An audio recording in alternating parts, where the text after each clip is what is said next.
So that's what I want to ask you guys today. Like, what are your guys' first video game like memories or experiences that you guys can remember? I know mine.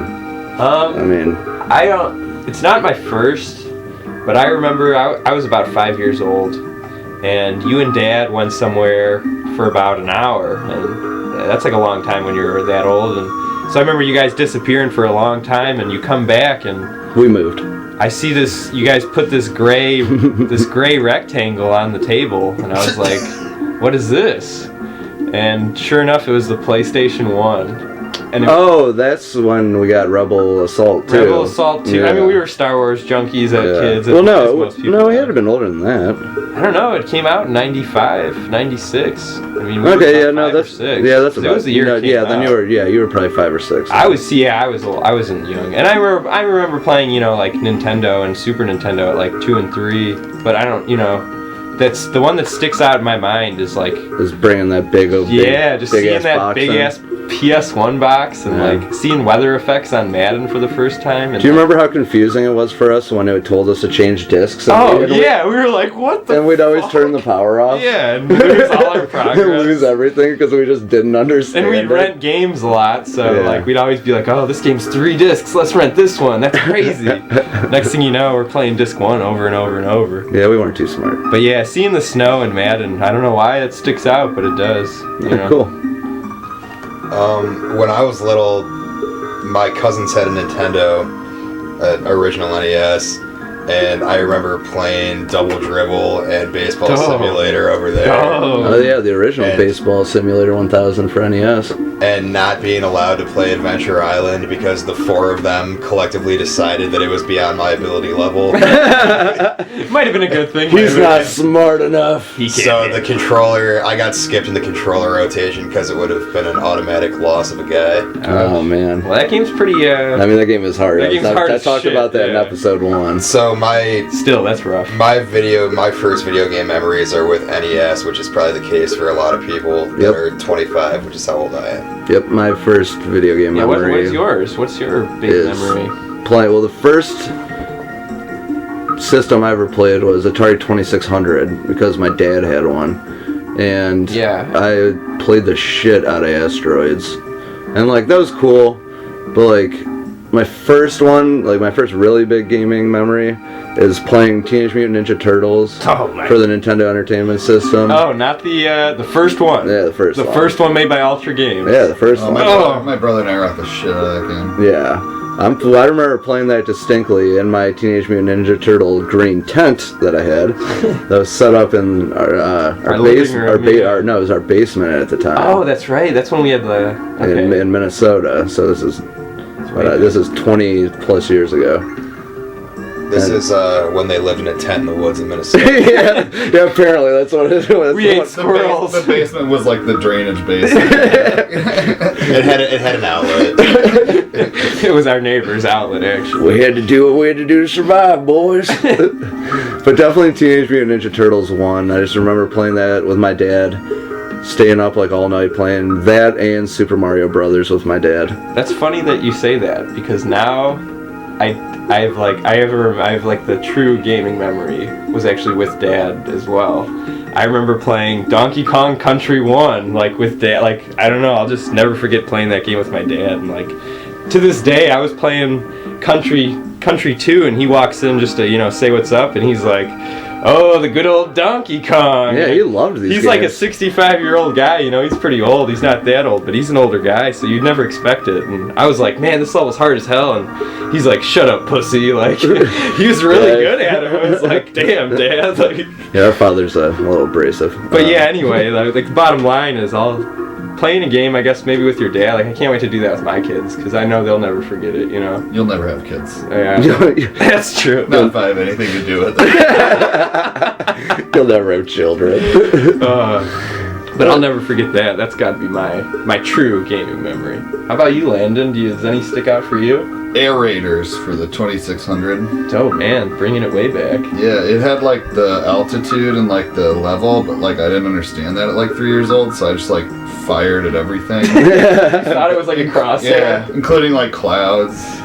like vector graphics where they're all lines and everything looks like there's no shading. Yeah. Wow, air raiders, man, let's take them back. Yeah, my mom had one. Oh, so that's how you got into the old... Yeah, I mean, my mom was like a crackhead for Dr. Mario. Oh, that's similar with our mother. Yeah, and our neighbor. Oh, yeah, Mr. Bush. Yeah, I remember playing that one. Pushing pills. I can relate to this. It's like real life. Well, yeah, that is pretty... Well, this episode took a dark turn. My mom pushes pills. And that's definitely going to be the name of it.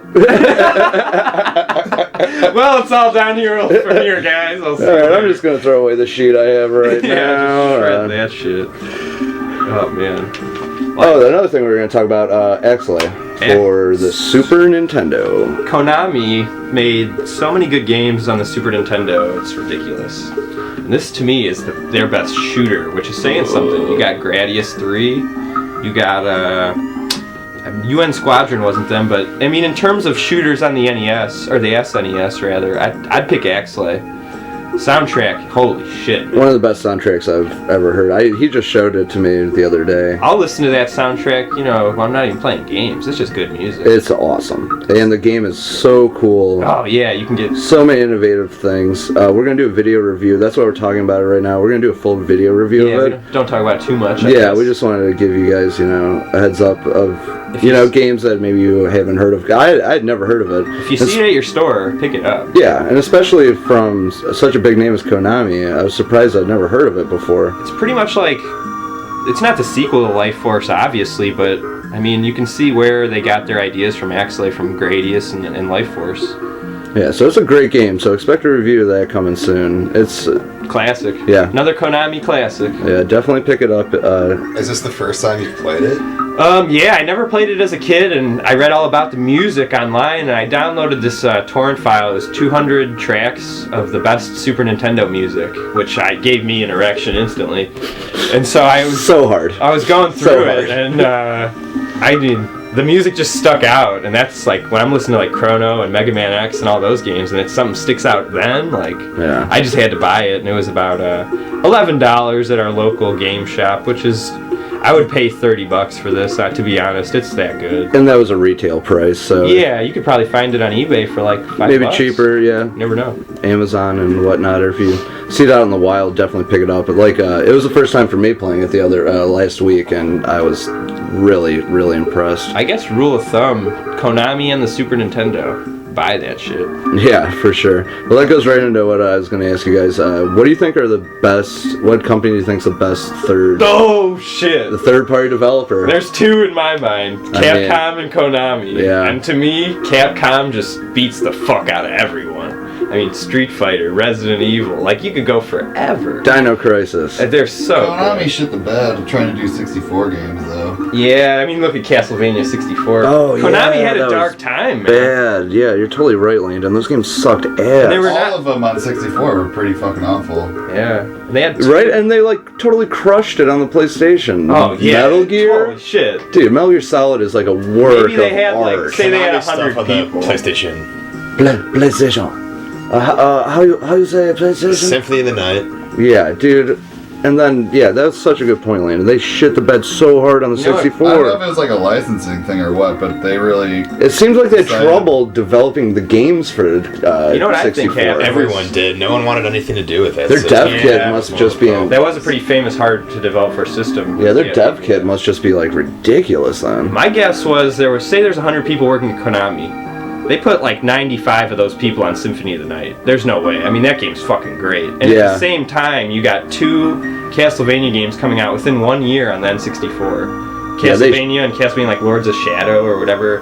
Oh, the one with the werewolf on the cover that was even worse. You can it's even worse than the first one. I mean, and that's saying something. Don't go into 3D Castlevania. Yeah. Even the new ones on the PlayStation 3 are... They're just boring. not cool, yeah. I know they're supposed to be a little better than... Yeah. Yeah, Yeah. I mean... because those 64 ones are some of the all-time... Yeah.